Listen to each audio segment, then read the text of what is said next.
737, Nashville's morning news on Super Talk 99.7 WTN. Welcome on in along with Johnny B, Ken Weaver, Dan Mandis here. EJ Haust is joining us as well. And EJ, folks love when I have you on. So want to keep having you on for Walz Watch. I think that there's a lot to talk about with Kamala Harris's running mate. And I want to start with some audio. And it was not new audio. This is from 2020. I did play it. I think it was either yesterday or the day before. But this is an example of the COVID lockdowns under Tim Walz. Go inside! Get inside! Get inside! Get inside! Get in your house now! Let's go! Light them up! Go inside now! Get in the house! I mean, it's amazing. These people, EJ, they were on their porch, and that's the National Guard with paintball guns, and that was at the direction of Tim Walz, shooting them with paint guns to get them to go back from their front porch into their homes. That's insanity. It truly is. Thanks for having me on again today. I think we have to keep sounding this alarm and sharing all of the stories. I can't believe I almost forgot about this one, because it really and truly is outrageous. Remember, it took him days. The protest started on the 26th of May, and he didn't send in the 11,000 National Guard troops until days later. That video that you just played, I posted it up on X. The audio isn't enough to share how terrifying that was for the people who are sitting on their front porches.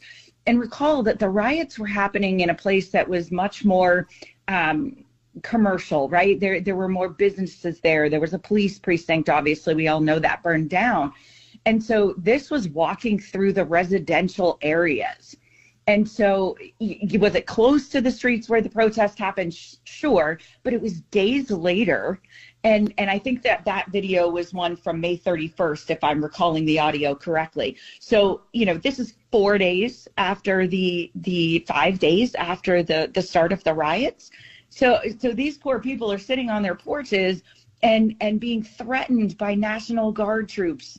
There was the video shows there's like this tank-like vehicle rolling down the street. How did they even get it there so fast? Yeah. It's mind-boggling what we went through living in Minnesota. And when you're going through all of this, I mean, you're a conservative, but I mean, I would assume that there were even people who were either apolitical or perhaps even liberal that were looking at this and thinking, this is just a tad onerous.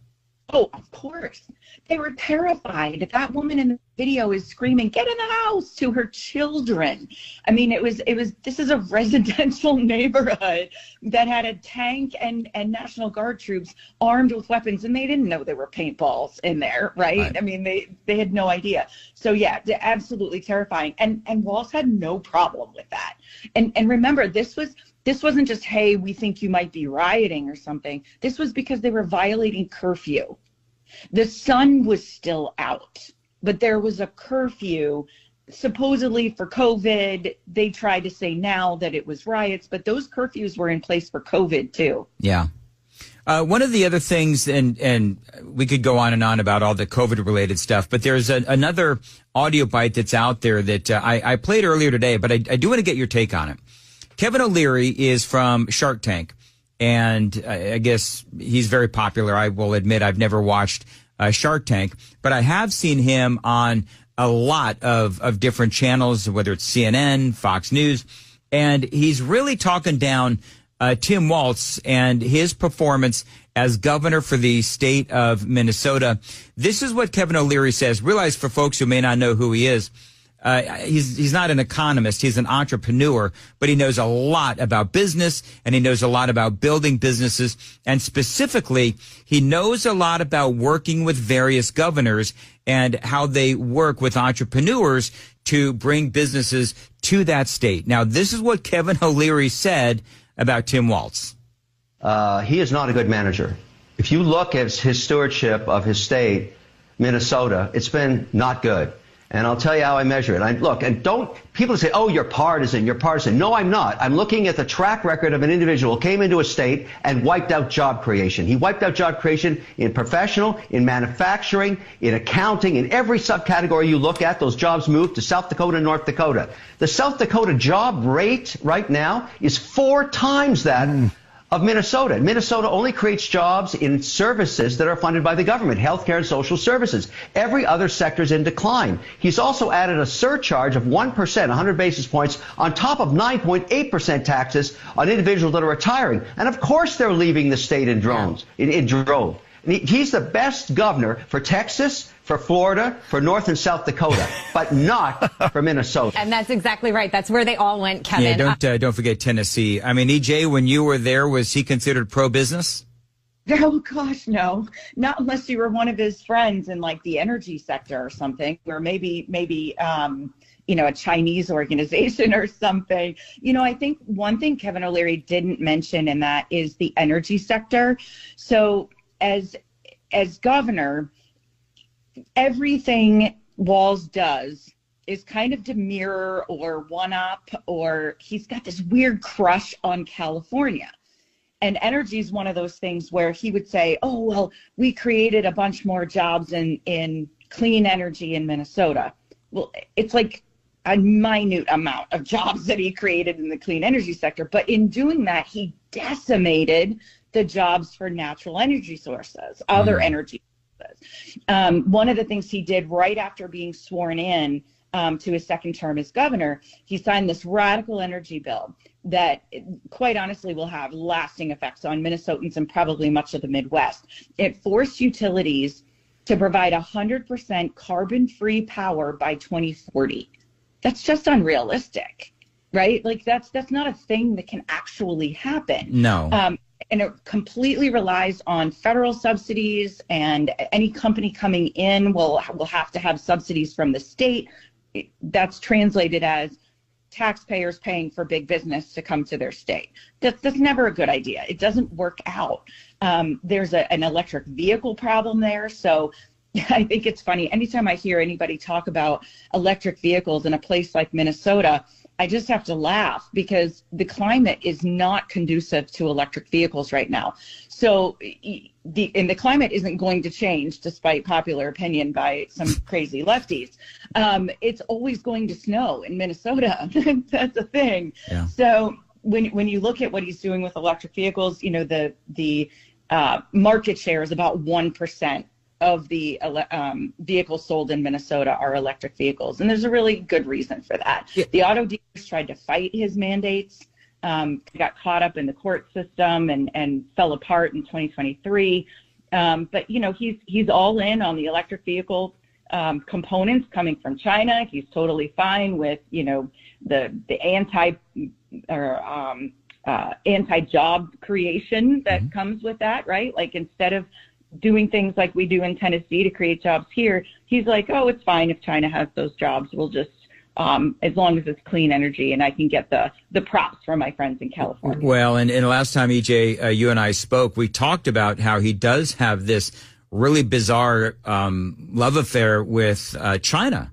I mean, he refuses to acknowledge seemingly the fact that China is actually our enemy based on a number of different reasons. And I don't have the audio in front of me, but one of the things he said was that there is no reason why we should consider China an enemy. And I had about, 8 or 9 that I named right off the top of my head, including the fentanyl that's coming across our southern border and the stealing of our intellectual property, to name just 2. Appreciate you folks listening to Super Talk 99.7 WTN. AJ Haust is joining us on the Newsmaker Hotline, just talking about a few things with Kamala Harris's running mate, Governor Tim Walz. And I've got to ask you, there's another story that is out there. The Washington Examiner broke this story a couple of days ago. I was actually shocked to see that CNN actually covered this story as well. And it's this relationship that the governor has with this Imam Assad Zaman. I think I'm probably butchering his name, but this is an imam who celebrated when Hamas attacked Israel, and he's had a lot of anti-Semitic, pro-Hitler kind of kind of connections, and he promoted a movie about that. And so there's a lot of things about this guy that Americans would find absolutely repulsive. And so what I thought was interesting is the Washington Examiner breaks the story, and then the Governor Walz, came out and he said, I have no connection to this guy, and this is not somebody who I support, so on and so forth, because people were focused in on the anti-Semitic, pro-Hamas attitude of this imam. And then it turns out that Governor Tim Walz was speaking at an event where the imam was being featured, and he actually got caught in a lie because this is what he said about the imam. I would like to, first of all, say thank you to Imam. I am a teacher, so when I see a master teacher, I know it.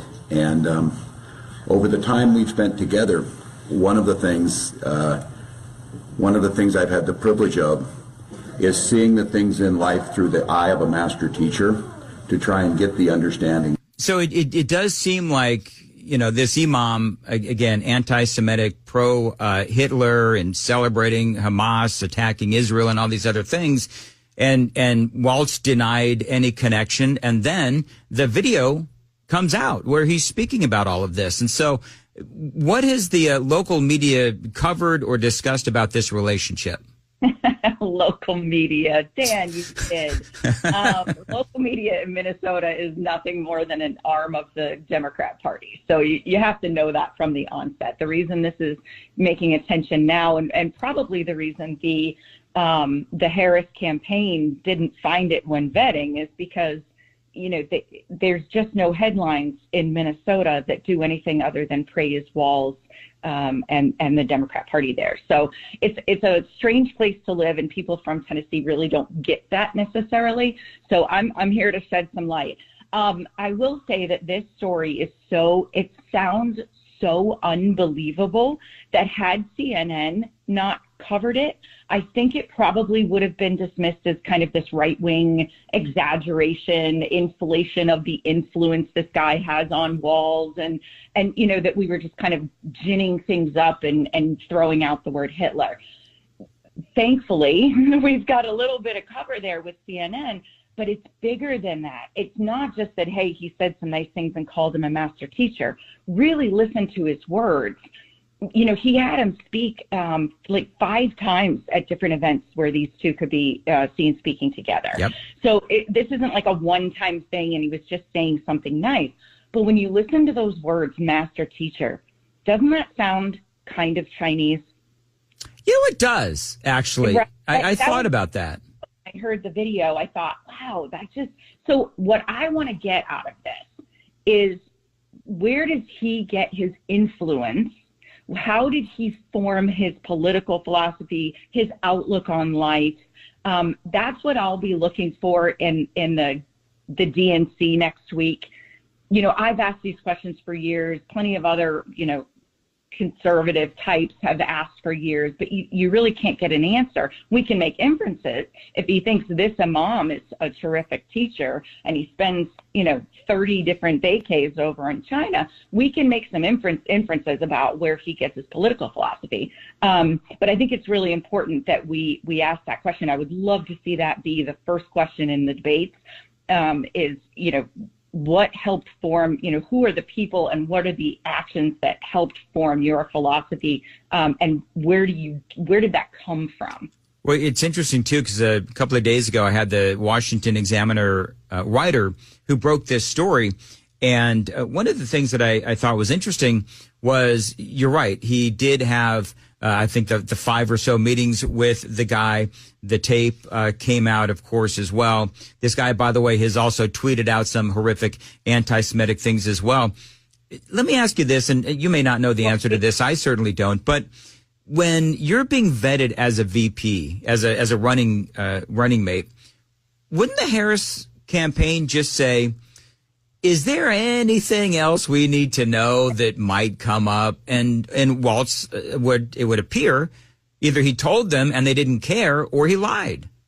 Yeah, he's an exaggerator, right? We talked about that last week. Yeah, True. He's inflated and he's wonderful. He's very arrogant. He's kind of an angry little arrogant man. And so, you know, if he won't tell his own state the truth, I can't imagine he would kind of diminish his chances to be on this national stage by sharing some of these things that might be, you know, harmful to the campaign. He truly believes it's no big deal. Remember that imam too, his organization got $100,000 or more from the state government. Yep. And so it's not like they had no relationship, and it's easy to find this information. So I think the problem is twofold. I think it's one, Walz probably should have been more forthcoming with his history and the things that could potentially blow up as a problem. But it also goes to show you how incompetent the Harris administration is, and how her vetting team is just awful. Or he was the only one dumb enough to hitch his wagon to that horse. There you go. EJ, how can people find you on Twitter? X. Oh, please go find me. I'm EJ with a little happy face. So if you just do a search for that. Otherwise, you can type in my handle at Erin, ERIN, HAUST.